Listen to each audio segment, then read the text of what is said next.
నా పేరు కల్వకుంట్ల గోపాలరావు, ఖమ్మం. నాకు బూడిదంపాడు ఇన్ఛార్జిగా తుమ్మల నాగేశ్వరరావు బాధ్యతలు ఒప్పచెప్పారు. తుమ్మల యుగంధర్ గారు కూడా బాధ్యతలు ఒప్పచెప్పారు.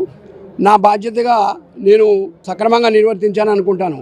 ఎందుకంటే ఇప్పుడు కూడా బూడిదంపాడు అనేది ఎగనెస్ట్ గవర్నమెంట్కి ఆడ సర్పంచ్ పదవి వచ్చేది.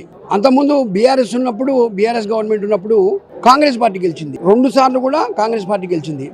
ఇప్పుడు కాంగ్రెస్ పార్టీ రూలింగ్లో ఉంది, ప్లస్ మేము సర్పంచ్ని ఎన్నుకోగలిగినాం. 6 వార్డులు గెలిపించుకున్నాం. సరే, 4 వార్డులు కూడా జస్ట్ మిస్. ఒకటి 1 ఓటుతో పోయింది, ఒకటి 6 ఓటుతో పోయింది, ఒకటి 9 ఓటుతో పోయింది, ఒకటి 63 ఓటుతో పోయింది.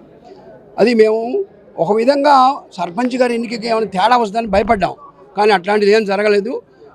ముఖ్యంగా బూడిదంపాడు గ్రామస్తులందరికీ ధన్యవాదాలు.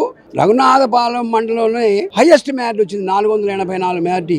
ఈ గెలుపు మేము తుమ్మల నాగేశ్వరరావుకి గిఫ్ట్గా ఇస్తాం. అయితే ఇంకోటి ఏంటంటే, అక్కడ ఎలక్షన్ క్యాంపెయిన్ పోయినప్పుడు వాళ్ళు కొన్ని సమస్యలు చెప్పారు. ఏది మాకు కొద్దిగా ఊళ్ళోకి స్తంభాలు ఇవ్వండి అంటే, అది మేము రాసుకున్నాం, రిప్రజెంటేషన్ ఇచ్చాం.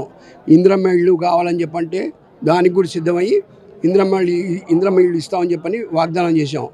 రాత్రి 10:30 మేము తుమ్మల యుగంధర్ గారిని కలిసి కూడా, అయ్యా మేము ఈ విధంగా చెప్పాం, ఈ తీర్చే బాధ్యతలు మీదే అని చెప్పంటే, బూడిదంపాడుని మంచి మేరతో గెలిపించారు కాబట్టి బూడిదంపాడుని ఏ విధంగా డెవలప్మెంట్ చేస్తారో చూసుకోండి అని చెప్పని పూర్తి వాగ్దానం ఇచ్చారు. అందుకు యుగంధర్ గారికి ధన్యవాదాలు, మంత్రి తుమ్మల నాగేశ్వరరావు కూడా ధన్యవాదాలు. ప్రజలకి, బూడిదంపాడు ప్రజలకి మంచి నమ్మకం ఏర్పడింది. ఈ అమ్మాయి విజయకుమారి గెలుపు ఖచ్చితంగా డెవలప్మెంట్ చేస్తుందని చెప్పని అందరికీ విశ్వసనీయమైన నమ్మకంతో హైయెస్ట్ మ్యారేజ్ తోటి గెలిపించారు. అందరికీ ధన్యవాదాలు.